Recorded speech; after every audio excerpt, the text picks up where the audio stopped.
Te invito a hacer sonrisa de Dios, a oír su palabra y a ponerla en práctica.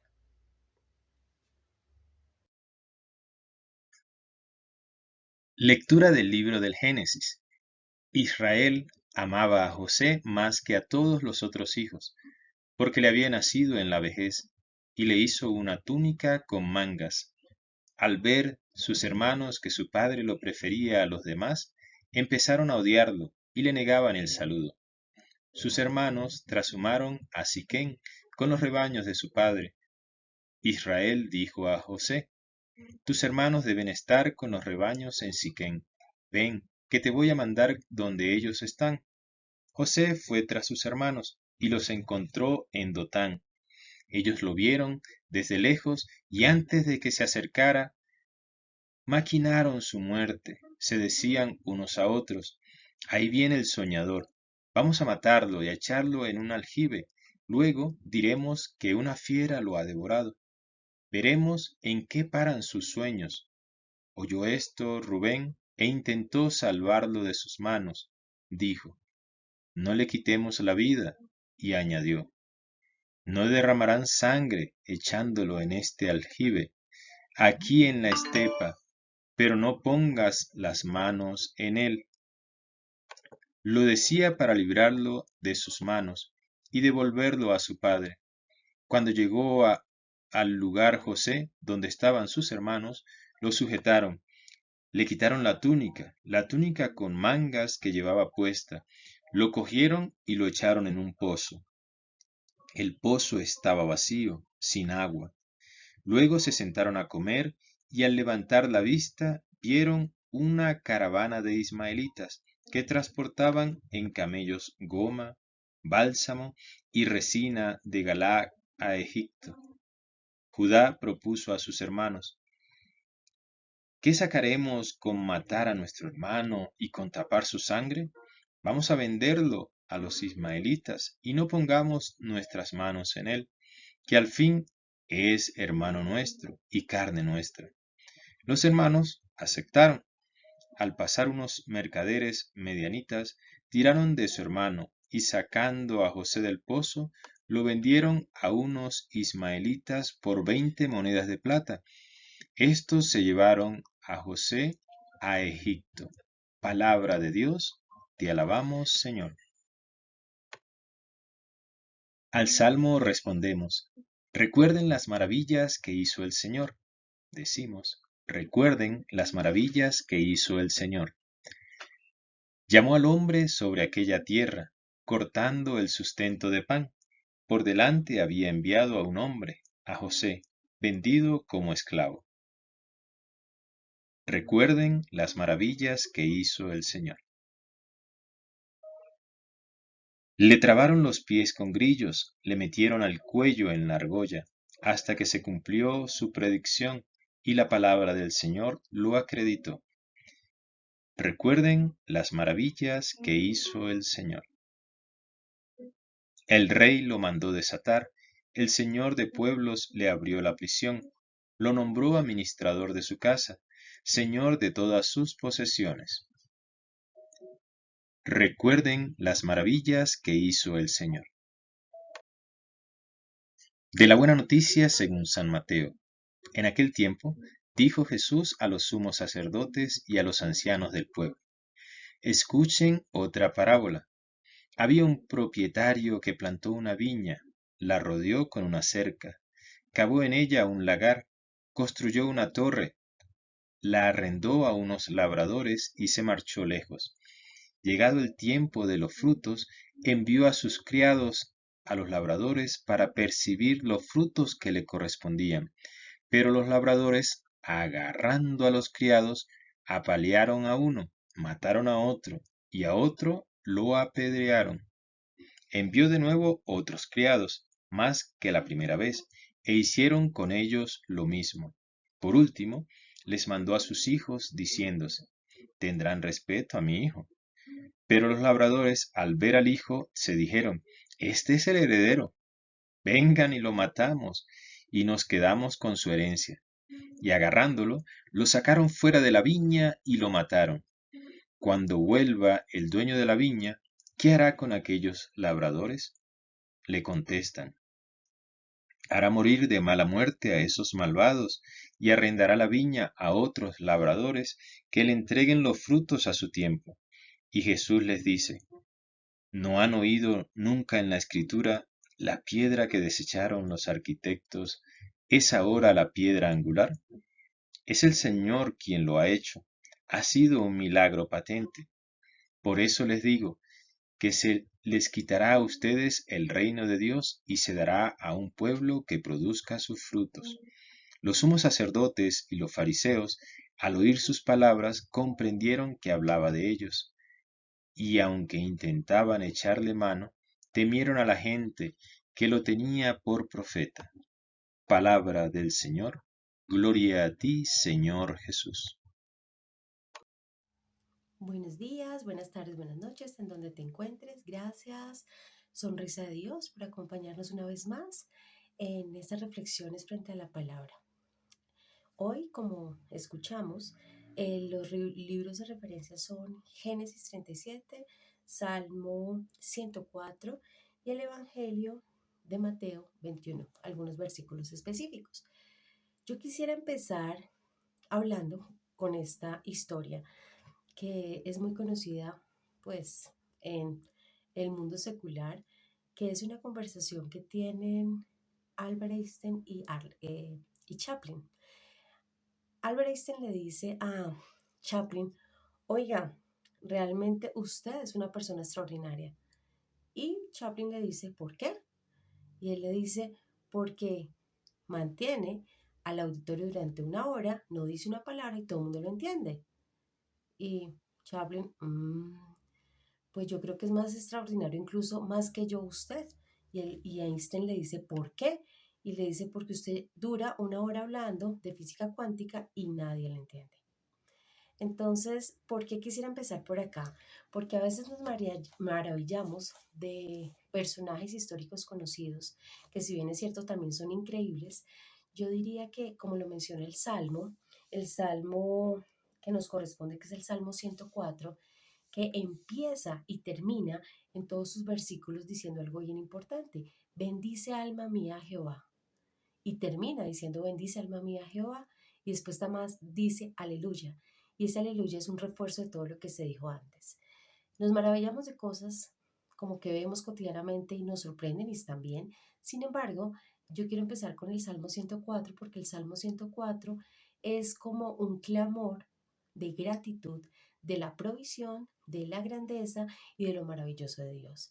Y esto a mí me fascina, porque cuando uno empieza a mirar el Salmo, los invito a que lo hagan, están diferentes fragmentos, honrando la belleza de la naturaleza, pero más allá de que honra el agua, las montañas, el fruto, la provisión, que realmente es maravilloso, yo diría que acá hay una enseñanza profunda, y es entender, o que nosotros comprendamos, que Dios es suficiente y nos sostiene.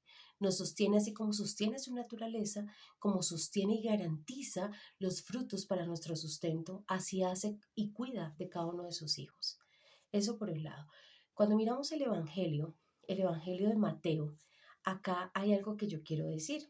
En el Evangelio de Mateo, específicamente la reflexión para hoy fue la parábola. Y recordemos que una parábola era también el lenguaje que utilizaba Jesucristo para hablar a las personas, y a veces había personas que no entendían nada de lo que estaba diciendo. Sin embargo, los que deseaban, él también les explicaba en parábolas. Y esas parábolas son como, no quiero decir un cuentico, sino como una historia que tiene mucho significado, y cada elemento representa algo. Entonces, la parábola que aparece acá, y quiero mencionar algo, porque todo ese Mateo 21 tiene 5 parábolas, y cuando las miramos con detenimiento, los invito a que lo hagan.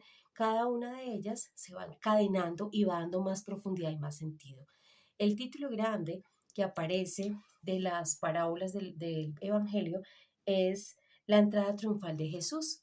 Entonces ahí empieza con una parábola una a una, y la última es la que tenemos para hoy, que es la parábola de los labradores malvados. Y acá hay algo importante y es que a partir de esa parábola nos explican, como por decir algo así, como el tipo de lo que representa a Dios, lo que representa a su pueblo, lo que representa el sacrificio y lo que representa obviamente el Hijo de Dios Jesucristo y cómo lo matan prácticamente y el precio tan alto que se pagó. En esas parábolas acá hay algo bien importante porque así como el Salmo habla y hace alusión de los frutos y de todo lo que representa la tierra en su sustento, la parábola también nos muestra una forma en que Dios da las condiciones, pero acá hay algo importante y es que los hombres con el corazón que tienen a veces hacen perversidades hasta matar a las personas por la envidia que les da incluso las propiedades. Ahora, si lo miramos a la luz de lo que tiene que ver con Génesis 37, acá Génesis 37, el fragmento específico que nos correspondía para hoy es un pedacito de lo que representa la historia de la vida de José. Y acá hay algo importante, recordemos que cada libro tiene una intención, pero la Biblia es tan preciosa porque podemos ir como a diferentes momentos para dar más contexto y mayor información. Tan es así que cuando uno lee los profetas, como que le encuentra más sentido a esto que estaba pasando en la vida de José.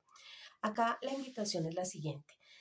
La lectura nos lleva a darnos cuenta que José era visto como el hijo favorito de Jacob, que después es llamado Israel, pero bueno, era el hijo favorito. Y como hijo favorito o el más amado, porque el favorito lo decían los hermanos, él decía, era mi hijo muy amado porque lo tuve en la vejez. Y tan es así que él como papá le da una túnica y la túnica en ese tiempo representa grandeza, honorabilidad, destacado y obviamente eso sacaba, yo diría que lo más doloroso de los hijitos o los otros hijos era como la envidia y la rabia, porque sentían que su papá tenía preferencia sobre ellos. Entonces, acá hay algo importante. A veces en la vida, como que nos llenamos, yo diría, en nuestro corazón de rabia, de envidia y de dolor, también de las cosas que vemos en los otros y a veces con nuestros propios hermanos. Y tan es así el corazón, tan, ¿cómo diría yo? Como que ya esos pensamientos están allí y como que ni siquiera somos capaces de trabajarnos, que nos volvemos unos hipócritas y maquinamos una cantidad de cosas para destruir al otro. Tan fue así que los hermanos, con la rabia que le tenían a José, en algún momento deciden matarlo. Pero yo creería que existe un poquito de conciencia moral en algunos, que sale el hermano mayor, Rubén, y dice que pues no lo matemos, pero pues sí dejémoslo enterrado y que muera de hambre y hagamos parecer, o sea, el engaño, que fue atacado por una fiera y que el padre sepa que se murió, pues no en manos de ellos. O sea, ellos querían que se muriera, pero no querían cargar con la muerte del hermano, entre comillas. Y hay un momento que él también pensaba, para que los hermanos quedaran tranquilos, que lo dejaban ahí metido como un esclavo ahí escondido en un hueco, mientras ellos se calmaban, él después lo iba a llevar a donde su padre, pero pues eso no sucede así. Tan es así que tenían tanta rabia. Imagínense que acá hay algo importante, que eso no aparece ahí en el versículo, sino en el contexto, que José, cuando va a ir a donde los hermanos, está a muchos kilómetros de casa y él llega, imagínate eso después de un viaje, cansado, con mucha hambre, con alegría de ver a sus hermanos, pero el recibimiento de ellos no fue ese, fue que te cogemos, te quitamos la ropa, te la desgarramos y te lanzamos al hueco, pues, y él con hambre y con dolor, y yo no me alcanzo a imaginar José cómo se pudo haber sentido con ese maltrato incluso emocional de sus hermanos, porque pues ahí no dice, o pues en el versículo que leemos no lo dice, pero sí me imagino todo lo que pudo estar pasando en cada uno de ellos, que debe haber sido extremadamente doloroso. Y hay algún momento en que a alguno se le ocurre la grandiosa idea de mejor venderlo y lo venden como un esclavo. Entonces él, ahí uno dice una cosa y tú podrías pensar, pues sí, mejor que lo vendan a que lo maten. Pues sí, no, porque en ese tiempo se sabía que ser un esclavo iba a ser mucho peor a que estar muerto. Todo lo que representa la esclavitud. No solamente como en los versículos que tenemos para hoy, que obviamente te lo imaginas con el grillete, obviamente en las manos, en el cuello, el dolor, el hambre, el sentirse miserable, el sentirse abandonado, el sentirse solo, el sentir temor. Y si acá miramos una cosa importante frente a la enseñanza, yo diría, ¿cuántas veces no asumimos como una posición de juzgar y castigar al otro, y así lo hiciéramos, yo creo que por más que lastimemos al otro, porque sentimos que esa es la solución para sentirnos mejor, pues jamás va a pasar así, nos vamos a sentir cada vez peor. Y acá hay algo importante y los invito a que pues lean toda la biografía y la historia de José, que a mí me fascina. Además, porque aunque hayan cosas en la vida que no entendemos, en el futuro, pues Dios sí tiene claridad absoluta de lo que va a pasar. El día de hoy, obviamente, son tres contextos demasiado profundos. Uno, la grandeza y maravillosidad, maravilloso pues de Dios en su salmo, en donde lo vemos todo el tiempo y quisiera que nos quedáramos con eso hoy. La profundidad y maravillosidad y majestuosidad de Dios, siempre Él tiene absolutamente el control y sabe lo que es mejor para mí, tanto en lo material como en lo espiritual. Y Él siempre cumple sus promesas. Por tanto, así como le pasó a José, que él no entendió nada y fue vendido como un esclavo, y después en el futuro ya sabemos que iba a ocupar una posición de autoridad importantísima y de provisión y de vida en términos de la administración, en una necesidad muy impresionante en el futuro, y que lleva a cambiar todo un pueblo, pero no era porque él supiera que iba a hacer eso, era porque Dios tenía claro el propósito perfecto en la vida de él. Y una cosa que me encanta de José, que es una de las historias bíblicas que más me gustan, era el corazón que él tenía, porque a pesar de que era un adolescente y tenía 17 años, pues no es un niño, pero tampoco es un grande, yo me imagino que tampoco había muchas cosas que entendía, pero él tenía un corazón temeroso de Dios y tenía un corazón, yo diría, enseñable, y su talento nunca se fue porque él siguió teniendo sueños proféticos y después en algún momento aprendió a través de todo ese dolor que pasa, para que él no entendía, yo creo que en ese momento que lo estaba padeciendo, sino después, ya cuando madura, cuando crece y pasan muchas cosas. Con esto, ¿a qué los quiero invitar? A que reconozcamos la grandeza absoluta de Dios, la provisión de Dios en todo momento, no solo en lo material, sino en lo espiritual y emocional, y que podamos estar entendiendo, así como empecé contando la historia de Einstein y Chaplin, que realmente lo que es extraordinario y maravilloso, y yo diría de verdad majestuoso, es Dios haciendo la obra en mi vida y confiar en eso, descansar en eso, porque así yo no entienda nada de lo que estoy viviendo ahora y lo que estoy pasando, les aseguro que Dios es fiel a su palabra. Ni siquiera es para que crean en lo que yo, porque yo no soy nadie para eso, sino entender la absoluta necesidad que tenemos de Dios y su infinita misericordia para nuestras vidas. Espero que esta reflexión aporte mucho para ustedes y almas hermosas, pues que tengan un día extraordinario. Hasta pronto. Suscríbete en nuestro canal y síguenos en las redes sociales como @terapeutasonrisa. Que Dios te bendiga y recuerda que Dios canta y baila con tu sonrisa y hoy y siempre quiere una rumba. ¿Te animas?